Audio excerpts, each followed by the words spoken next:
This is the monitoring officer.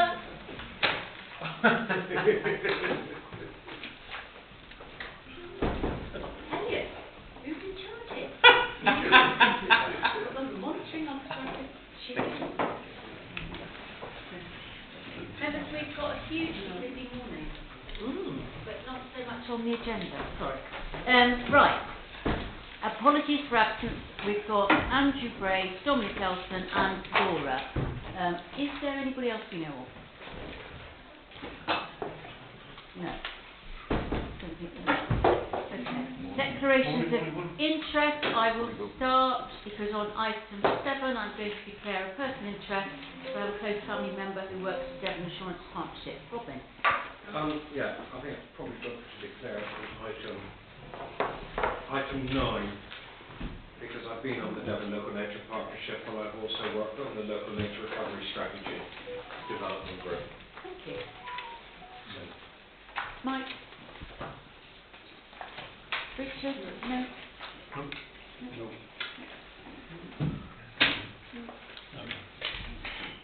Francis? Brilliant. Excellent. Minutes. Oh, chairperson's announcements. I have none. I probably will say a few things that we have asked, which are a bit more pertinent to us as internal stuff rather than stuff for the public record. It's not to do with this authority. Minutes of the last meeting. We need to approve as a correct record the minutes of the meeting held on the 1st of July. Doesn't that seem a long time ago now? Please can I have a proposal? Thanks, Jeremy. Second answer. Thanks. No, I've got a We'll get to that bit in a minute. correction. Correction, okay. I think it would be helpful when we talk about the, and I'm just finding it written down, and I'm trying to find the page, when we talk about the management plan, I was mildly confused because we talk about management plan and then we talk about partnership plan. Only in the actual recommendation at the end does it say that the one is the other. And I think it might be helpful is in the result to approve the National Park Management Plan, the partnership plan for adoption, and that's great. But it would be helpful when it's described at the beginning under 21 to say the management plan brackets or even in the heading National Management Plan 2530 brackets the partnership plan, because then I wouldn't, and people like me wouldn't be hunting around seeing have we decided not to call it a partnership plan anymore, and we clearly haven't now. We are regarding it as the same thing. Yeah, just go to call it a partnership plan at the top of the page. Yeah, but we talk about it as the management plan, and then suddenly at the top of the next page we talk about the partnership plan without making the connection. And I just wonder if a bracket partnership plan, perhaps in the heading of 21, known as partnership plan, would be helpful to people reading it. Okay, yeah, that's fine. So with that amendment, can I have a second, please? Yeah. Thanks, Francis. All those in favour? Brilliant, thank you. So we just need to go through any matters arising from it. So I'll do as usual. Page 1. Page 2. Page 3. Page 4. Bill. I just wonder when the plan will be available, the management plan will be available. I don't know what it just says it will be available, I just wonder when. The official launch date is likely to be the middle of October. We haven't actually finalised the date yet, so then it's going to be very much launched into the public domain. But do members already have a copy? No. Okay. No, we haven't seen it. I haven't seen it. On the website. It's on the website. Thank you, Claire. So it is available, official launch middle of October. And yesterday I signed a letter to go off to the Minister and Secretary of State, so it is moving on. Page 5, page 6, and that is it. Well done. Business of urgency, I haven't been notified of any. Good. Public speaking. Sadly, no members of the public, although we might have them queuing in on the screen. And then item 7, then we have our internal audit annual report for 24-25 and the plan for 25-26. And we have Ben, and we also have, in person, two people from the Severn Insurance Partnership, which is really nice to have them here in person. Thanks. Ben. Thank you, Chairman. Just to introduce Joe and Lee from Devon Insurance Partnership, who are going to take you through the reports in your paper set. Thank you.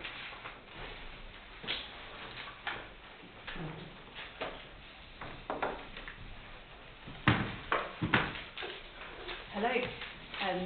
So introduction first, so new faces for you. So I'm Joe McCormick, I'm the Deputy Head of Devon Insurance Partnership, that's for short, so a bit of a mouthful out. And I have my colleague Lee with me, I'll let him introduce himself. Hello, I'm Lee Elton, Senior Assurance Officer for Devon Insurance Partnership, and yeah, you should see me for the foreseeable. You may well remember Ken Johnson coming to a previous meeting of yours, maybe around this time of year. So Ken Johnson to manage Exmoor National Park. He has retired recently, so he's no longer with us.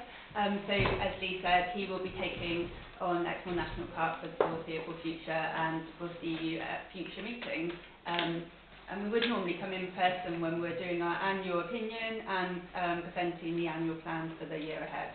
So the paper we have for you today is taking you through the annual report for 24-25, so the work that we've done for that period, and then we've got our plan for 25-26.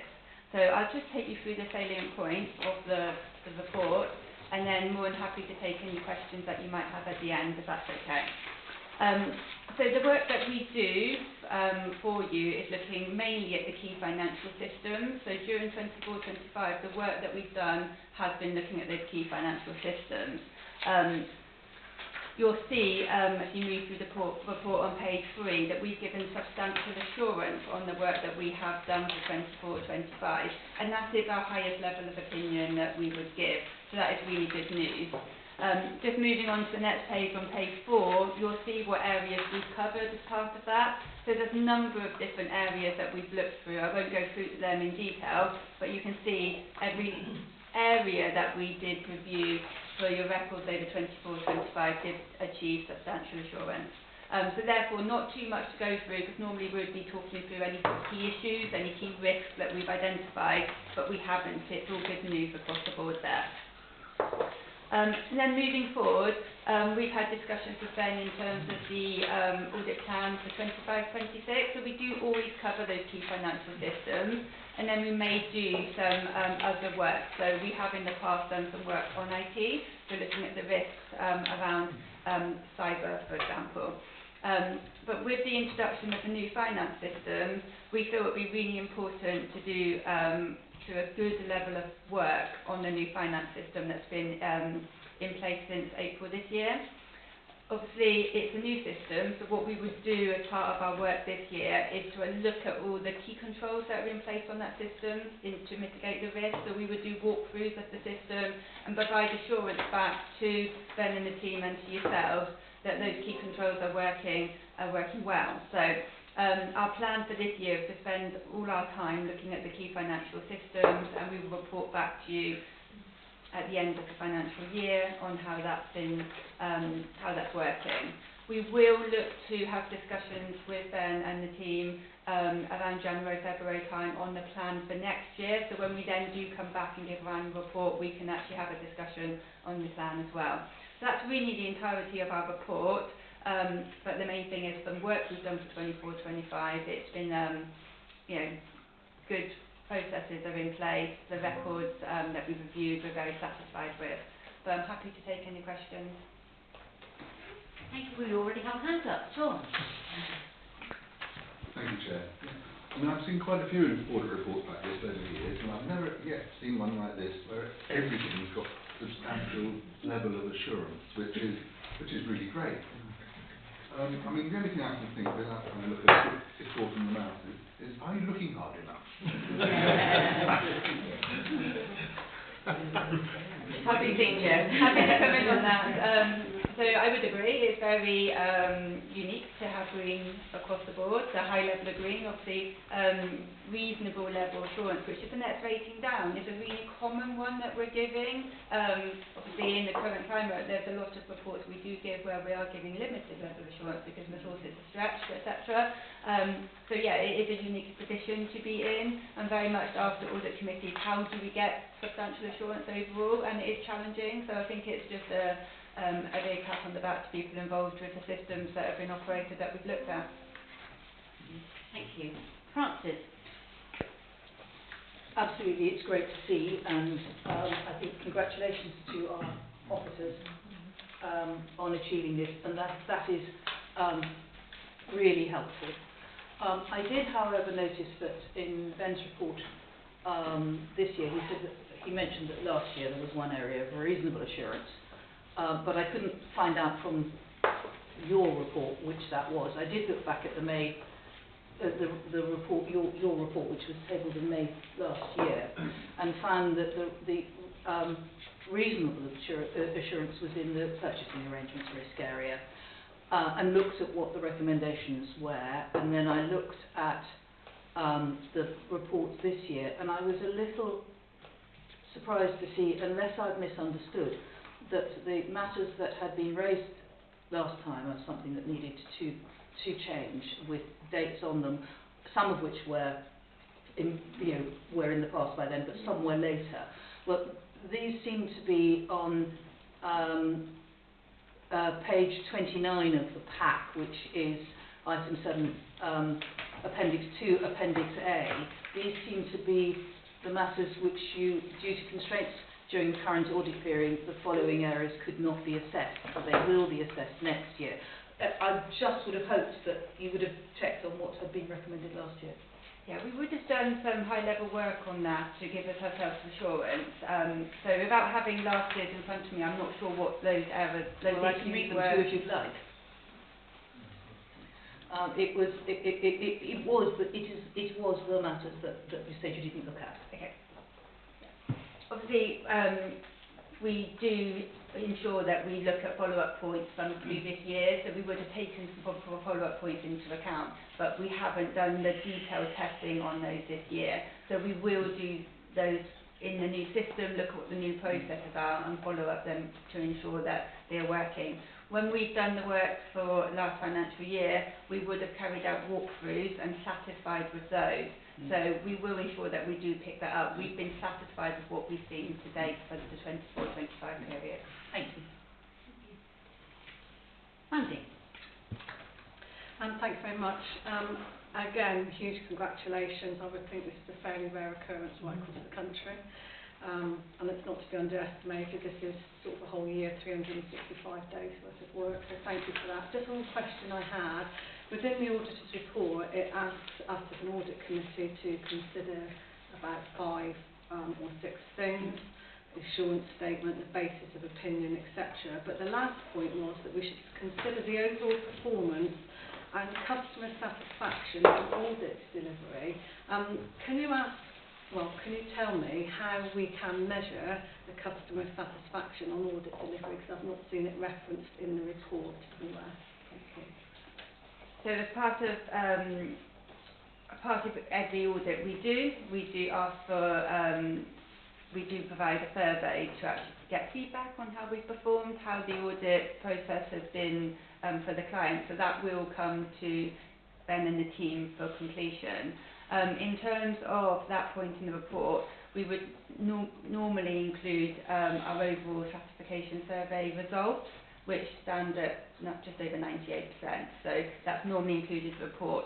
I don't think we've included it this time, have we, Ben? So apologies. We would normally include that page in there as an appendice. I can share that with you at a later date offline if you'd like to see that, but it would be included in the next report going forward. So just for clarification, we are being asked to do that today, but it's something we're not able to do because we haven't got information. Thank you very much.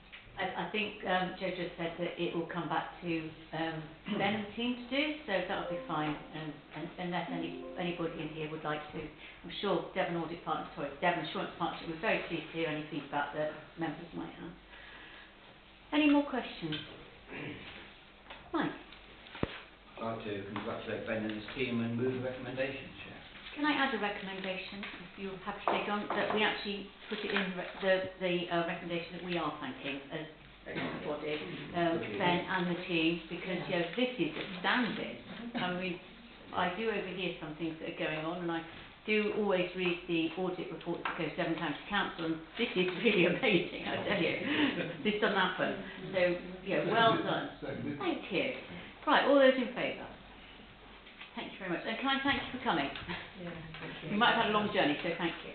No problem at all. I actually live in Somerset, so it's not too far from me. right. Lee's a bit further in Devon. No, thank you for your time and for listening us taking through the report. I'm actually going to leave you to the rest of your meetings. I have a good meeting, but my colleague Lee is going to stay if that's okay and listen.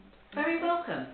Thank you. It's nice that you are staying, because actually you can see how we perform doing other subjects and how we all operate. So best behaviour, please, because we also have our monitoring officer here and our independent member.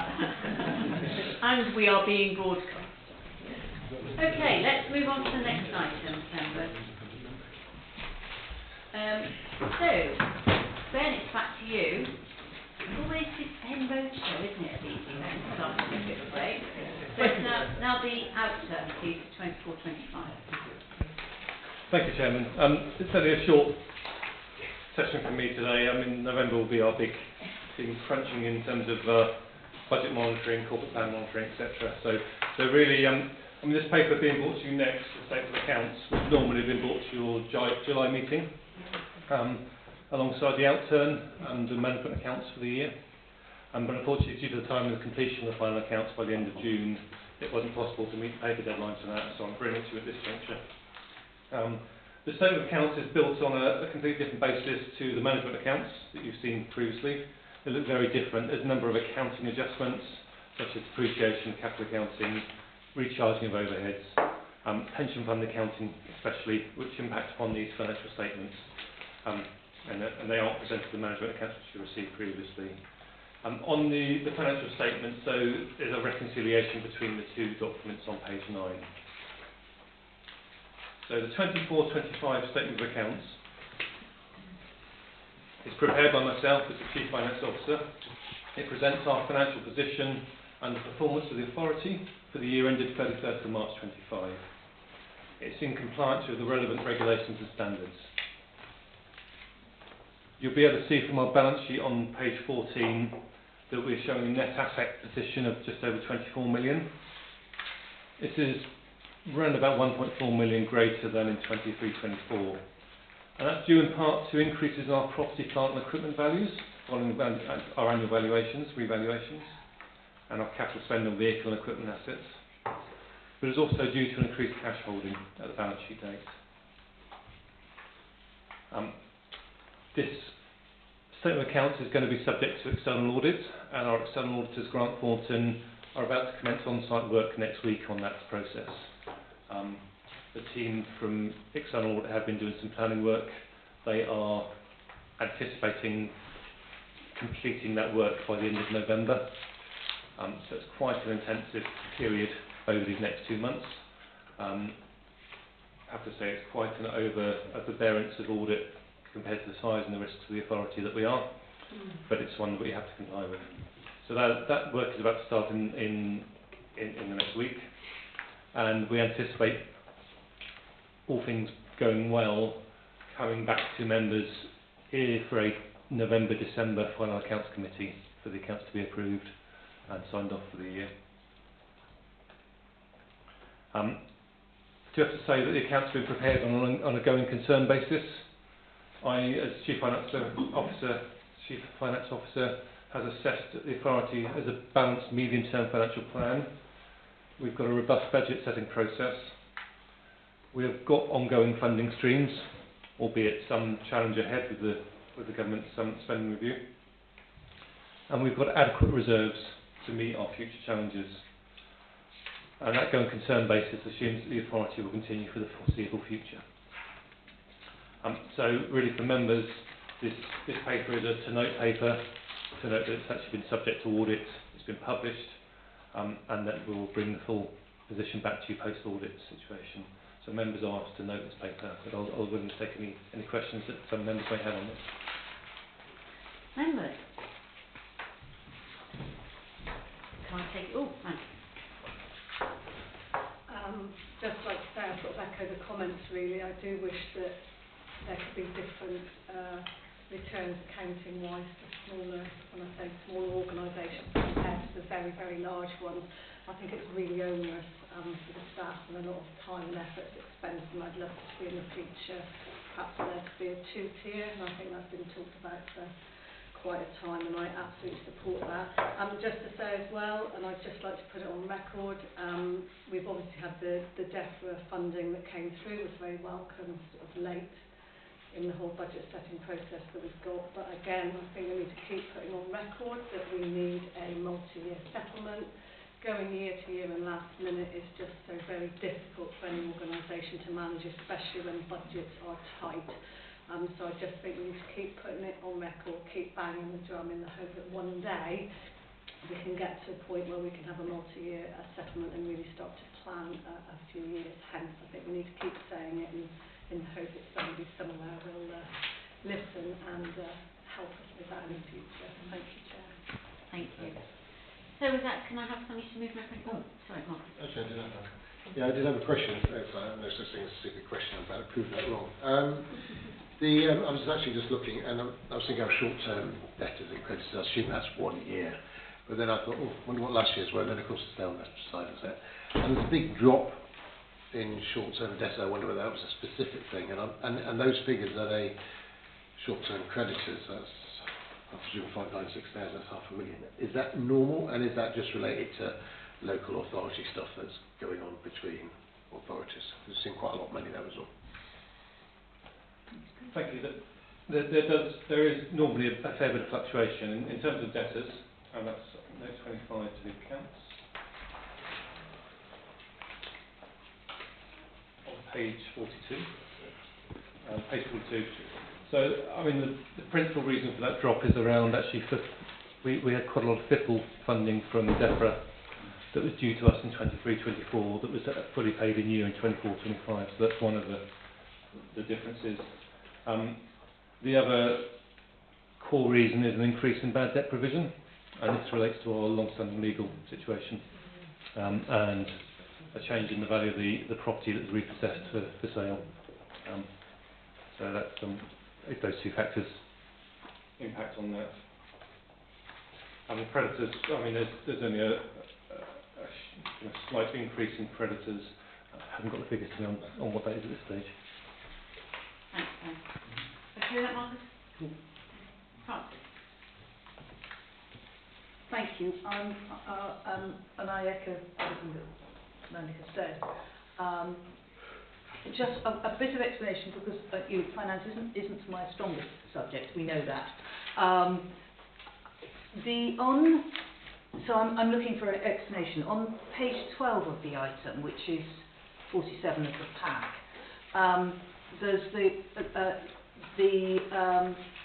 23, 24 and 24, 25 gross expenditure, gross income and net expenditure. And I note the footnote which says that the headings were different last year. We did it differently. So later on we see what it was last year later on in the papers. But on this page, I think you said you reallocated last year's to fit this year's headings. Is that right? That's correct, yes. Okay. So do I need to be worried that on the basis of having reallocated it to a comparable place, do I need to be worried that the gross income for development management has gone down from 242,000 to 99,000? That's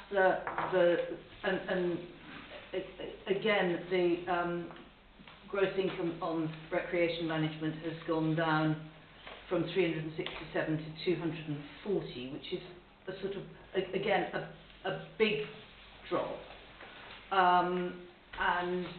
but may be about grants and so on. But I just would like an explanation and a bit of help.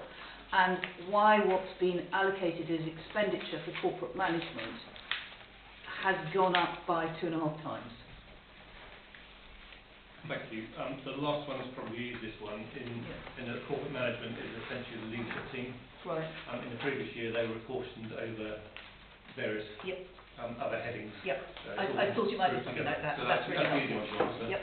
In terms of the other two questions, so note 10 and 11 kind of break out the income and expenditure by nature. So that's development management. So Development management, I think it comes up on that's page 30. Page 30, yes. Yeah, page 30. So we've got, and that's principally plan fee income. So planning fee income went down from 242 to 99. No, I mean, previously we had a few more areas in there that supports the community previously, so there are other chunks of income in there. Yes. It's just in the subjective breakdown, it's been a little bit challenging. Do I need somewhere else in another forum to ask about what's happening with our planning income, or can I be assured that actually we haven't got some big shifts going on? We can certainly do that in. Apologies. We can certainly do that in such as, say, FAPAP in the near future to review those areas. But And there was one more that I asked about, and I'm sure the answer will be a similar thing, which was the big drop, the stewardship one, wasn't it? Recreation management. Yes, got back to the right page now. Sorry, I've lost the page now. It's referring to the CIS on page 12 again, was it? Sorry, it's page 12, the table on page 12.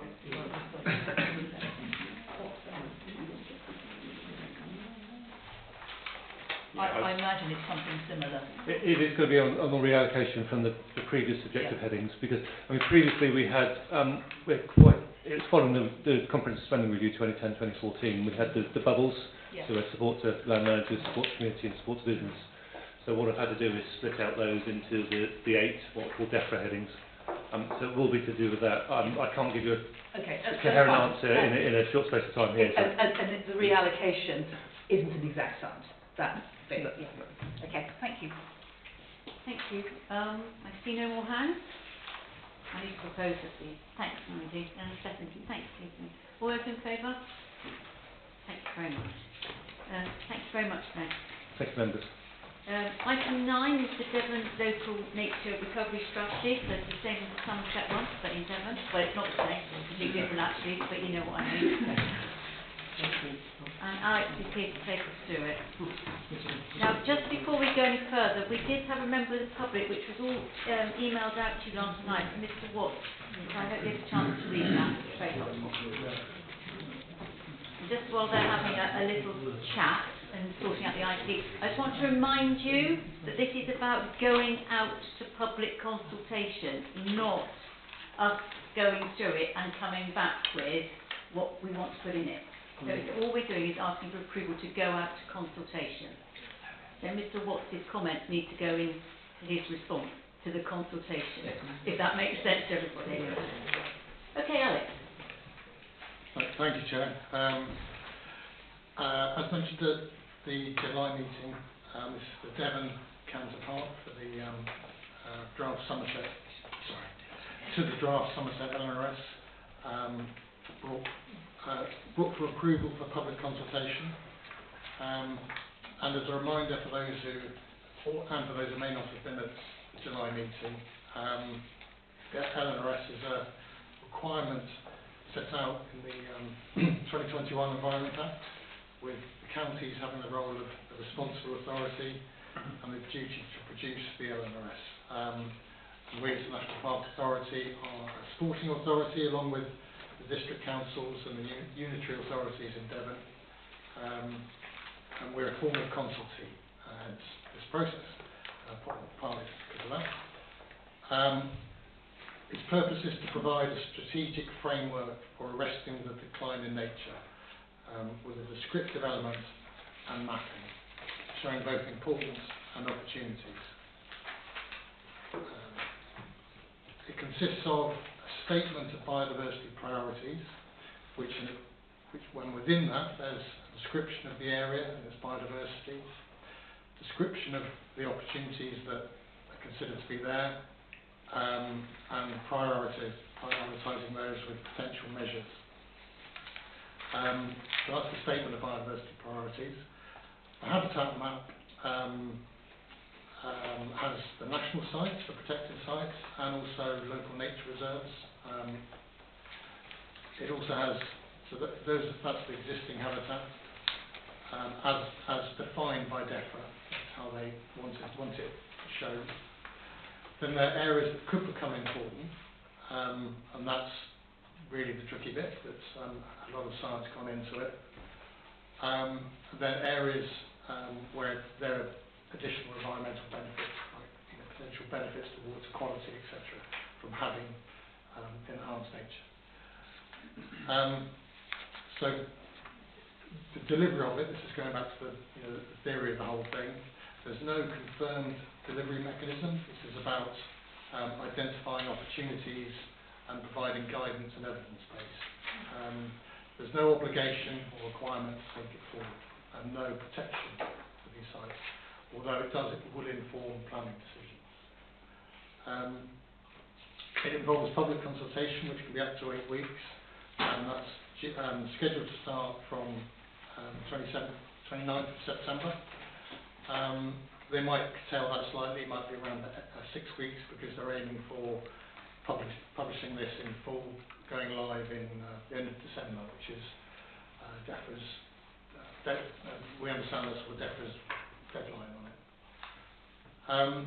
So more specifically about the Devon MLRS, it's quite different in its approach to Somerset MLRS. It's purely web-based. It's not a sort of document you can pick up and flick through. It's sort of web-based, sort of nest of different sort of sites. We've shown sort of the different types of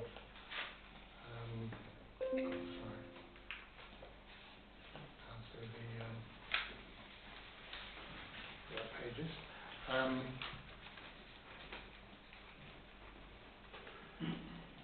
The different types of pages within the proposed website. So there's an overview, and then there's a section on habitats and species. Particular species of concern. That's a lot of effort has gone into that with Devon. They've spent a lot of time, listing the species, which there are many sort of priority species in Devon. Devon is a very nature-rich site, nature-rich county. And then there's the mapping element, which has taken some development. So within the mapping there are there's the existing nature sites, and there's lots of different categories of opportunity areas, and those are under the main headings of woody mosaics, wildlife-rich grasslands, heath mire species, rush pastures, upland heath, which is obviously major components of Exmoor, freshwater and coast. And there are different maps for each of those. We can load them all together and see how they fit together, but it's broken down just to try and make that more legible. So it's probably a more technical approach than the taken in Somerset. There's a lot of scrutiny gone into the science behind it. So what I don't have is the live site. We just have sort of the samples from it to give us an idea. But the public consultation will be access to this live draft site, allow people to sort of flip between the different different sort of categories. And within each of those main categories I mentioned, there are lots of subcategories of habitat, so it's broken down into real fine layer level of detail. So that's a sort of whistle-stop overview of Devon and the rest. So if there's any questions, I'll answer or take away. Thank you, Chair. Right. Members, any questions? Andy? Thank you. I was really interested to see the different types of approach on this actually in the consultation, and I'll even be more interested on the number perhaps of responses and how much engagement you get and whether there's more with one sort of presentation than the other. I think that'd be interesting to look at. We're in a position as the park here where we've got two plans that are sort of affecting the park. So I'd be really interested to know at some point, not today, whether there are, what differences there are in approach between the two.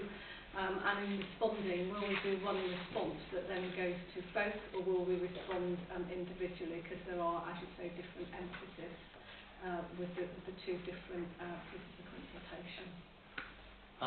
We work quite closely with them, and I think what we found is there's different levels of detail, although they say the similar sorts of things in the same areas. So when they're looking at the same sorts of habitat, they might define it slightly differently, but the measures are, you know, broadly the same. So we're happy they're compatible, but you know, it'll be open to the scrutiny of the public to see what they think as well. Thank you. Thanks, Alex, that's great. Notwithstanding the disappointment of statements in sections 1.7 to 1.10, which makes it clear about all the things that it's not supposed to do, or it won't affect. And I think, you know, on a personal level, it's great. It feels quite disappointing and not very meaty or juicy in terms of actually trying to do anything constructive rather than telling us what it won't affect and it won't influence. Anyway, that's just me having a slight moan, but I've been around this area for far too long probably, I think, so I'm not worried about that.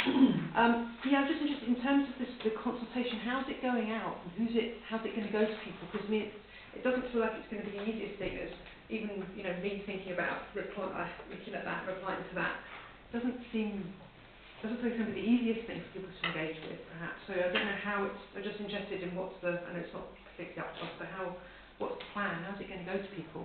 Can I add to that, because I was going to ask you this myself. So it says in 4.1 about the 5 drop-in sessions, as well as the public webinars during office hours. So I think as members we'd all like to be sent that. I mean, I'm saying this like I wouldn't get it from somewhere else, but it'd be nice if it came from Exmoor so that we know what we're planning to do. I mean, I'm sure people from local authorities will get it, but it'd be nice to have that reminder. But if you know what that is, that'd be really helpful. Okay, well, I mean, that I can feedback and just get that from them and make sure we can. I mean, this is our opportunity as a formal consultee to influence that process, so we can just get a bit more detail on that and everyone know and be satisfied that, you know, that from their point of view they're going to publish, you know, publicise this widely, but it's good to get a bit more of an idea of what that's going to, what form that's going to take. Sorry to jump back in. Will there be sort of like a nice, can we have sort of I'm sure there is already, but a really nice sort of plain English thing. So if you're just someone who's interested or might want to say something, just to make it very clear or easy to understand what this is about and how they could input. You know, I'm sure it will be. I'm just a bit, you know, what I'm seeing here, I'm seeing a web-based thing. I'm thinking, whoa, maps, all lots of, you know, detailed sort of techie stuff, which is, you know, I'm relatively comfortable with, but how would actually comment on any of that? I don't know how others might feel about that as well, but yeah, I just wonder. I would agree with Susan. I'm going to use my chairman's discretion here. That it's fine if you're in this world, but if you're a member of the public who just happens to like Dormice, for example, there's something about how easy is it, how accessible is it for you know. Yeah, well, that's certainly the different approaches that we've noticed in Somerset and Devon. I mean, Somerset is more accessible, but perhaps some of the detail isn't quite there. Yeah. So but can you feed that back for us? That's the one thing that I'm sort of getting nods around the room, everybody sort of feels the same. If you could feed that back from us, I think that would be helpful, because we are discussing the consultation and how we're going out to that. I've got a list, Mike, so be prepared, you have a wait. Susan, are you okay? Yeah, that's great, thanks. Evelyn. Thank you. you. I agree with everything Susan said. I'm pleased that we've liaised closely with the County Council team, but I don't see how implementation is going to take place or whether anything is going to be implemented, looking at the document as it stands.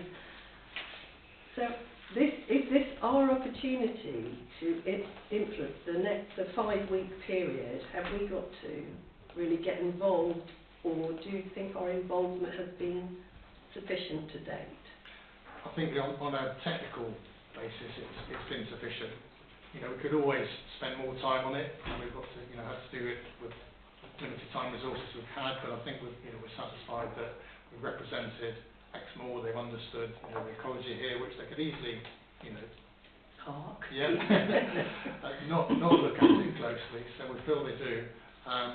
But what we haven't really gone on, you know, is around the presentation. You know, that's entirely been down to them. So that's really useful feedback to get back to. I kind of feel that this is aimed at the Wildlife Trust and the organisations that have got access to this kind of technology, and that's not going to be then a comprehensive consultation, and there may be people with huge knowledge that could actually assist the process. So I'd like to try and find how we drill down to get smaller organisations or individuals involved, and knowing that this is out of consultation. And I think we ought to take the opportunity with both of the Somerset and the Devon to actually get some influence over the aspirations for implementation, because it just feels like this is a picture, but it doesn't say this needs, you know, we then need to tackle issues. Yeah, I mean, that is the task that DEF has given them, to come up with a picture. Yeah. And I think we're already quite proactive on Exmoor about, you know, taking this forward. Yeah. There have been various, you know, I'll say rumours, but discussions over how it might be delivered, and that's not been resolved. But this is, you know, a standalone stage that's considered necessary. Yeah. Can I just answer that? I think we have to flag up that things need to happen, and the cost, you know, there is a cost, so that DEFRA are fully aware that money has to be found. And I think that's what's missing, apart from the consultation bit. That's certainly something for DEFRA to understand. Yeah. I do believe they understand that. And they talk about potential targeting of environmental land management payments towards it, but that's not been fathomed out as yet. Thank you. Thanks very much, Andrea. Oh, sorry. Yeah. I've got a collection here. Obviously, I've been involved with the LNRS group, and just so that members are aware, next Monday we have a meeting in the LNRS development group as well. It's Monday the 8th. So quite a lot of this will probably come up. And I think some of the stuff, a few questions for you, a few statements and comments within mine, I think, really. Delivery of this, it's always been uncertain. It's even more uncertain now with the future of the Devon County Council being probably quite uncertain, but not uncertain, it's going to disappear, isn't it? It won't exist in 2 years. So exactly who is going to be responsible for the delivery of the Devon Local Nature Recovery Strategy is kind of somewhere up in the air. You know, we may be part of the Northern Devon group, we may be linked with a bit of Exeter, we may have most of Devon, but not all of it. Nobody actually knows, and government has been pretty unclear so far as to that direction. All that we know is there's going to be significant change. So I think there's a real challenge there. Who is going to be the delivery body? And I think there is a question there that was raised earlier, Alex, is how do we potentially link what we've got in Devon on Exmoor with the Somerset one quite closely? Because what's really apparent to me in the discussions is that Exmoor is very much out on a limb with the discussions I'm having within the group. Of course, Dartmoor's front and centre, it's right bang in the middle of Devon, isn't it? So you're getting quite a lot of discussion, representation of data, quite clearly from Dartmoor. Not quite sure whether we're going to have to fight to make sure we get the Exmoor part in it properly. So, I would say to everyone here, respond. When the consultation is out, respond. It'll be necessary to respond if you don't. It's going to be a challenge for you because, yes, you haven't been privy to the live one, I have. And quite frankly, the live paperwork there is mind-numbing. There is so much data they've attempted to layer onto the maps that are there that you really, really have to concentrate and know what you're looking for, how you're going to do it. It is really complex, the layering of data within their maps. Huge amount there and hugely valuable. So I think from that point of view, it's going to be a quite benefit as long as the data is kept up to date. And I think that would be the other bit, consultation going forward. How do we keep data up to date in this? It's no good having a snapshot of data now and not changing it. A few bits that were, a few challenges over that didn't seem to be enough recognition in some of it around some of the work Exmoor has done, like on moorland units and so on, or on the massive changes within the moorland third survey. I've highlighted that to them, Alex, because I think there's work there that hasn't been done to the same level in parts of Devon, and we're quite ahead of people. And we need to make sure that's incorporated as we go forward. It is really complex. There is a near-me function here, which you can look at your own area if you want to. Get right down to, it's right down to field scale. Goes right down to every last corner that you want to look at. But there are some substantive flaws. You know, quite a lot of it is based on the latest Natural England peat map, which seems to have mapped peat on top of a rock or even a road in some places. So it's kind of an indication of what's there rather than a definitive direction of travel. It will be a live site, there's no question about it, and it should be free. So I would suggest looking at what recommendations we got. I'd like to approve part 1 of the recommendation, and I'd like to propose that. That it goes ahead for wider public consultation, it needs to. I also think we need to add to that it's widely publicised, it's out for consultation, so that people actually know. Because there's a concern of mine that most people won't actually look at it. But I'm nearly like, but when I come to item 2, I kind of think there needs to be a 1A. That actually, Alex, when the site is live to be able to look at, that it would be an opportunity for Exmoor National Park members to have a workshop potentially on the live site to see how it works and what it means on Exmoor. And I think that would be really helpful. And it would probably it would then mean that I'd feel quite comfortable with suggesting the Chief Executive makes the final changes then on the basis of that. I think otherwise we're a little bit vague on what happens. And quite frankly, in spite of what is always said, that these things are indicative for consultation and not sure what it means, it's there in the background, it provides information. Historically speaking, my concern is always that these things become the structure around which you're expected to manage things. And if it's going to do that, I want to make sure it works here, not in the rest of Devon. It's been much easier to map the starting line in Devon in some of those more heavily farmed areas. Much more difficult when we've got into some of the upland areas. Just a reminder as well, none of the data that is there is new data. The whole LNRS is a collation of data from 1,001 different sources. So it's not new. It's there, it's available, but it is an opportunity to make sure that data is all potentially available through one portal. So subject to the huge amount of complexity that's there, does that make sense, Andrea? I'd like to suggest we approve for wider public consultation. We try and fit in within that period a workshop, even if it's potentially an online one, Alex, that with members that we can look at the live site and suggest what's there, and then delegate authority to the Chief Executive to make the changes on the basis of a workshop.